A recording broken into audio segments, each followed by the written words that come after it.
Good morning, America. This morning, FBI firing former Deputy Director Andrew McCabe, getting the axe just 2 days before his retirement. Why he says he was targeted, President Trump calling it a great day.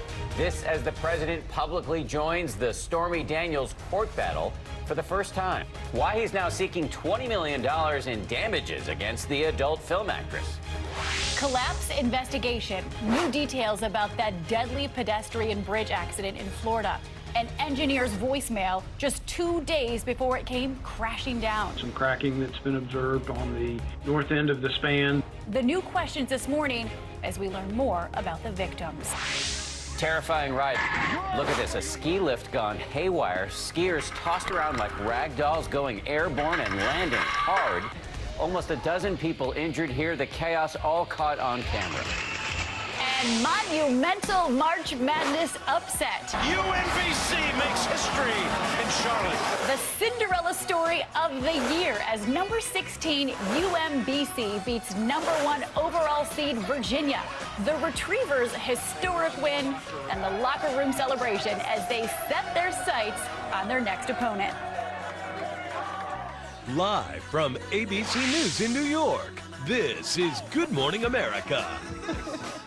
Hey, good morning. Let's bring back that video of the big upset at March Madness overnight. The UMBC Retrievers. Yes, this is a team named after a docile house pet, the Chesapeake Bay Retriever, which will drool on you and take the ball and dunk it. They defeated overnight the mighty Virginia State Cavaliers. Look at them go. I love a good David Gladster. I actually had to Google UMBC. It stands for University of Maryland, Baltimore County, but good for them. You guys, this is going to go down as one of the biggest upsets in sports history. That's a big claim. This is it's a huge claim. It's huge what they did. Look at the visuals of the members of the Virginia team, emotional after the game. Coming up, we're going to tell you what this means for the rest of the tournament. We'll talk to our friends from ESPN. I just love that they're named after a retriever. Much more to come on that, but we're going to start here with a story that broke overnight. The man who was, until recently, the number 2 at the FBI fired Andrew McCabe, the man who served under former FBI Director James Comey, who was also fired. He is now out just days before his pension was going to kick in. And President Trump gloating on Twitter overnight about the ousting of a man he has repeatedly and viciously criticized. McCabe himself releasing his own angry and defiant statement. All this is going down as reports are swirling about more possible firings in the offing within the White House itself. And ABC's Tara Palmieri is covering it all from Washington. Tara, good morning to you. Good morning, Dan and Paula. That's right. More turmoil inside the White House. According to White House sources, most of it is fueled by the president himself as he polls staffers and friends about potential replacements. But this latest firing is riling up a key witness in the Russia investigation.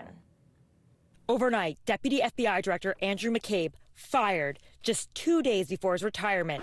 His exit comes ahead of the release of an Inspector General report. It reportedly accuses him of improperly speaking to a reporter about the Clinton email investigation and allegedly misleading investigators when asked about it. In a tweet, Trump called the move a great day for the hardworking men and women of the FBI, a great day for democracy. But McCabe's not leaving quietly, saying he was targeted because he backed up former FBI Director James Comey in the Russia investigation. McCabe saying in a statement, "Here is the reality. I'm being singled out and treated this way because of the role I played, the actions I took, and the events I witnessed in the aftermath of the firing of James Comey." He's one of the more than 20 top officials who have resigned or been fired during the 14 months of the Trump administration. Inside the White House, senior staffers have been on edge, wondering who will be next. National Security Advisor H.R. McMaster has reportedly been on the chopping block. So everybody's going to leave the White House sometime. And are you leaving sooner or later? Hey, I'm doing my job. His answer, only adding to the confusion about his status. The White House pushing back, saying his job is safe. I spoke directly to the president last night. He asked me to pass that message along to General McMaster. And overnight, one of the first White House staffers forced to resign, former National Security Advisor Michael Flynn, making his first public appearance since pleading guilty to lying to the FBI in the Russia meddling investigation. Endorsing California congressional candidate Omar Navarro. I'm not here to complain about who has done me wrong, or how unfair I've been treated, or how unfair the entire process has been. There are nearly 200 presidential appointments that are still waiting to be confirmed by the Senate. The president's latest shuffle, moving CIA Director Mike Pompeo to the State Department and making Gina Haspel director, just adds to the backlog. Dan, Paula. Yeah, severe backlog. Thank you, Tara, for your reporting from D.C. We want to turn now to another political story that broke overnight. President Trump's legal team making moves in the case of porn star Stormy Daniels, who was allegedly paid not to speak publicly about an affair with Trump before he was president. Overnight, we learned that Trump's team now wants the case moved to federal court, and they now say Daniels owes the president $20 million for breach of contract. ABC's Kenneth Moten is also in Washington this morning. Kenneth, good morning to you. Good morning, Dan and Paul. This is a big development, considering up to this point, it appears President Trump had kept his distance from the legal fight to keep the adult entertainment star quiet. This morning, President Trump publicly joining the Stormy Daniels court battle for the first time. The president and longtime attorney Michael Cohen filed paperwork to move Daniels' lawsuit to federal court. A personal lawyer for the president saying Mr. Trump intends to pursue his rights to the fullest extent permitted by law. Cohen alleges Daniels, whose real name is Stephanie Clifford, has breached a confidential settlement agreement at least 20 times, saying Cohen's LLC and/or Trump have the right to seek damages in excess of $20 million. This, as the porn star claims the non-disclosure agreement from her alleged 2006 affair with Trump is non-binding. Her attorney, Michael Avenatti, fired back on Twitter. How can President Donald Trump seek $20 million in damages against my client based on an agreement that he and Mr. Cohen claim Mr. Trump was never a party to and knew nothing about? Hashtag not well thought out, hashtag sloppy, hashtag checkmate. Avenatti didn't go into details, but he also made a new claim on CNN. And the fact is that my client was physically threatened to stay silent about what she knew about Donald Trump.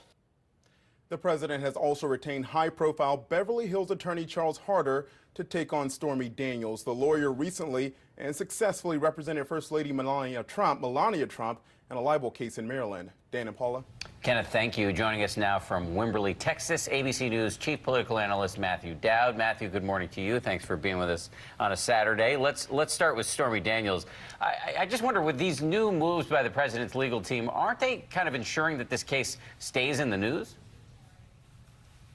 Yes, Dan, absolutely. Every step the president has made in this process related to the porn star Stormy Daniels has been a move that's hurt him. And now this latest move is only going to, one, keep it in the news, as you say, but it's the first time he himself has tied himself directly to somebody that he said he had no relationship with and no connection to. So I think this is going to keep going. Who would have guessed that a porn star could be the thing that ties the president up so badly? Yeah, if he wants the story to go away, I'm not sure this is the best strategy. So let's talk about Andrew McCabe, the former deputy FBI director, who was fired just days before he could retain his full benefits. Matt, do you think that the president had a legitimate reason to fire him, or was this vindictive?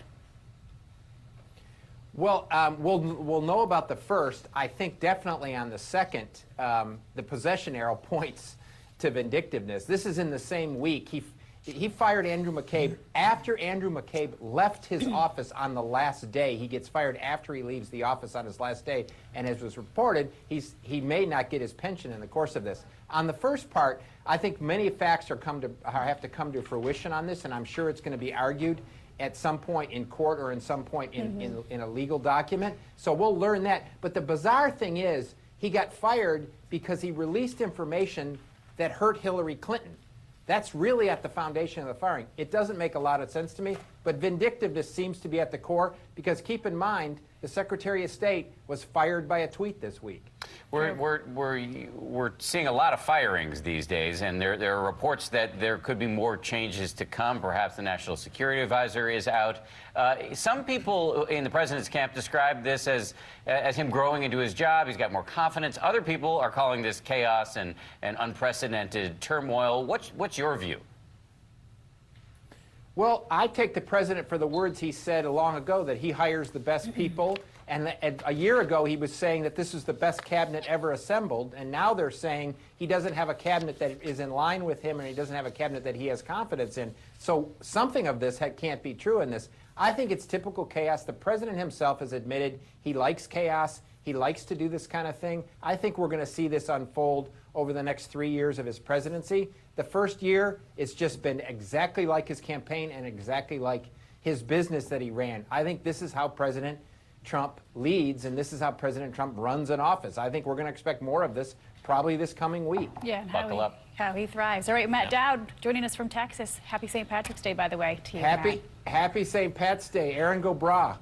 That's right. Aaron go bra. He wore a green tie. He did wear a green tie. Yes, all right. like some of us. Yes, thanks, Matt. We do want to move on now from politics to the latest in that investigation into the deadly bridge collapse in Miami. Yeah, we have new video this morning showing crews sifting through the rubble, braced for the possibility that they could find more victims here. This, as we're now learning that an engineer reported cracks in this pedestrian bridge 2 days before it came crashing down. And ABC's Victor Akendo is right there in Miami. Victor, good morning to you.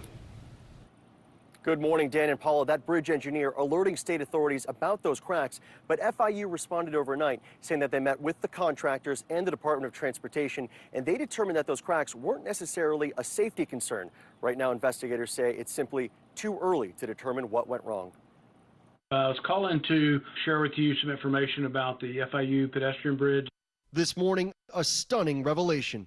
And some cracking that's been observed on the north end of the span, the pylon end of that span we moved this weekend. The Florida Department of Transportation releasing a voicemail from 2 days before the collapse left by the lead engineer from one of the companies responsible for the pedestrian bridge. From a safety perspective, we don't see that there's any issue there, so we're not concerned about it from that perspective, although obviously the cracking is not good and something's going to have to be done to repair that. FDOT says their employee didn't hear the voicemail till Friday. FIU saying in a statement overnight it met with bridge engineers and FDOT Thursday morning and concluded there were no safety concerns and the crack did not compromise the integrity of the bridge. It collapsed just hours later. Oh my God! Florida lawmakers demanding answers. Senator Bill Nelson writing directly to the Department of Transportation stating there should have been adequate and appropriate oversight on the ground. If anyone dropped the ball and it contributed to this tragedy, then they should be held accountable. Though the bridge was FIU's project, not FDOT's. Overnight, the National Transportation Safety Board confirming construction workers were tightening cables on the bridge at the time of the collapse. We have yet to determine what the failure mechanism was, and that's still under our investigation. We're also learning more about some of the 6 victims who died. The family of 18-year-old FIU freshman Alexa Duran tells us she's among the dead. And there's 37-year-old Navarro Brown. His company, Structural Technologies, tells us he died while working on the bridge. These crews were out here all night. They will be here throughout the day. The NTSB will be on the ground for about a week. Right now, they can't say if those cracks or if the tightening of those cables had anything to do with the collapse, but they could serve as clues. Dan, Paula? Story, so mysterious, so frustrating and sad. Victor, thank you. There are new developments this morning, meanwhile, in the diplomatic showdown between the UK and Russia over the poisoning on British soil of a former British spy and his daughter. And this morning, Russia is expelling British diplomats in retaliation for a similar move made by the UK. It all comes as a Russian dissident living in Britain is murdered. And amidst all of this, Vladimir Putin is up for re-election tomorrow. ABC's Terry Moran is in Moscow. Terry, good morning to you. Good morning, guys. Yeah, there's not much suspense about who's going to win the election here tomorrow. Vladimir Putin's been ruling Russia for almost 20 years now. And the more he rules, the more aggressive he gets around the world. But he's also canny and calculating, as he showed today in the Kremlin's measured response, diplomatically, to Britain in this spy poisoning attack. This morning, the British ambassador in Moscow summoned to the Kremlin, informed of Russia's response to the UK. 23 British diplomats will be expelled, a consulate and cultural center closed. The Kremlin mirroring the UK measures, declining to escalate for now. All this as counter-terrorism police and hazmat-suited technicians are scouring the London home of Nikolai Glushkov, found dead last week. Scotland Yard now declaring his death a murder. Glushkov, a fierce critic of Vladimir Putin, was a former top executive at Aeroflot, the Russian airline, and fled Russia and claimed asylum in Britain in 2004. Glushkov's murder comes just over a week after Russian spy Sergei Skripal and his daughter were poisoned by a rare nerve agent in Salisbury, England. British Foreign Minister Boris Johnson has personally accused Putin in that attack. Our quarrel is with Putin's Kremlin and with his decision. And we think it overwhelmingly likely that it was his decision to direct the use of a nerve agent on the streets of the UK, on the streets of Europe. Russia denies any involvement. What's the proof? Could you tell me what's the proof? I mean, just the statements of the government is not enough for us. The proof, the British government says, are samples of the nerve agent itself, which are now being sent to the Organization for the Prohibition of Chemical Weapons. They will test them in their labs, probably send them out to secondary labs, and they'll have a verdict on just what this is and maybe where it came from. Paul and Dan? A lot of questions still to be answered. All this muscle flexing on the global stage by Putin only makes him more popular heading into this election. Very popular, and as Terry said, there's probably no doubt who's going to win that presidential election. Thanks, Terry, for your reporting. We're going to move now to dramatic video showing terrifying moments on a ski lift. The chairlift malfunctioning, speeding backwards. Look at this, tossing passengers to the ground. ABC's Zachary Keish is here with more on this accident that was all caught on camera. Zachary, good morning. Good morning. No, Dan and Paula, this video is crazy. There were a bunch of injuries, but after watching the video, I can't believe that nobody was killed. The lift started going backwards. It was going fast. And if you were a rider, you had to decide what to do. It's a terrifying moment caught on camera. Watch as skiers are tossed from this malfunctioning chairlift at a ski park in the country of Georgia. The lift running in reverse in twice the normal speed on a collision course with riders. From this angle, you can see the chairs violently smash into each other. And you can hear people yelling in the background. Then, folks start jumping. There's a snowboard. Then 1, 2, 3 people take flight. At least 11 people were injured, 2 in serious condition, one of them a pregnant woman from Sweden.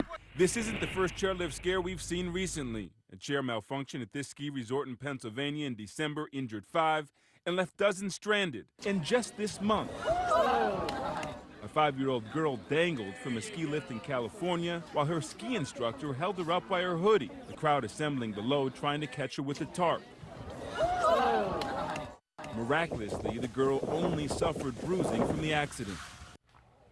Now, some have speculated voltage or brake issues might be responsible for what happened in Georgia. Skiing in the country is gaining popularity as foreign tourists jump at the relatively cheap prices, but I don't care how cheap the prices are, man. I don't want to deal with anything like that. That is not worth the discount. Staying away from the slopes. It's crazy. Would you jump?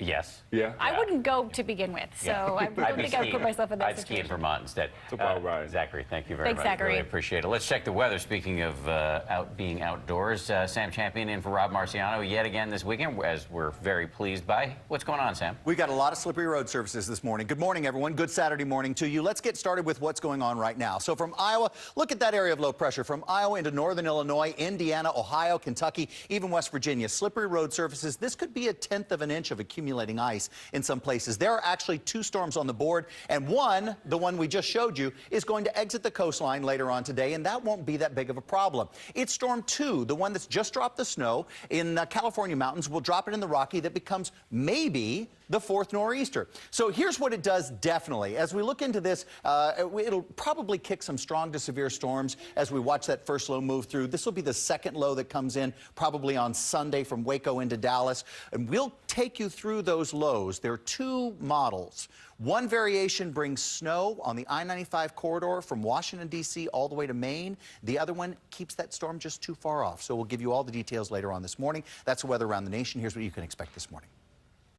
Slight chance for a few scattered showers this afternoon and a mix northwest. As we can see, for St. Patrick's Day, mostly cloudy skies, and notice that temperature at 43 degrees, certainly well below our average for this time of year. Tomorrow is the better day of the weekend. We have bright sunshine, daytime highs tomorrow in the mid-50s. Even I think some of us south of the metro could hit the 60 mark for our Sunday. But then into the early half of the week, big changes ahead. The Storm Watch 7 team tracking another storm. And just so you know, so I was clear, the timing of this storm that everyone's talking about is Tuesday, Wednesday on into Thursday. And you'll be monitoring that poolside from Miami when you return back to Miami. You set yourself up for that one. Potentially. You're right. We'll just watch his Instagram Why did I even feed say, why, yeah, as he right. tees up another nor'easter and then enjoys it from Miami. Gentlemen. You can't help but needle you. You really can't. Hey, it's always great to have you. We miss Ron Claiborne. He's not here this morning. But there are some other stories that are making headlines this morning. Dan and I are going to do our best to bring those to you. For the first time, we are seeing what it was like during the Pulse nightclub shooting in Orlando, Florida. The video released at the trial for gunman Omar Mateen's wife. It shows Mateen walking into the club armed with an assault rifle, killed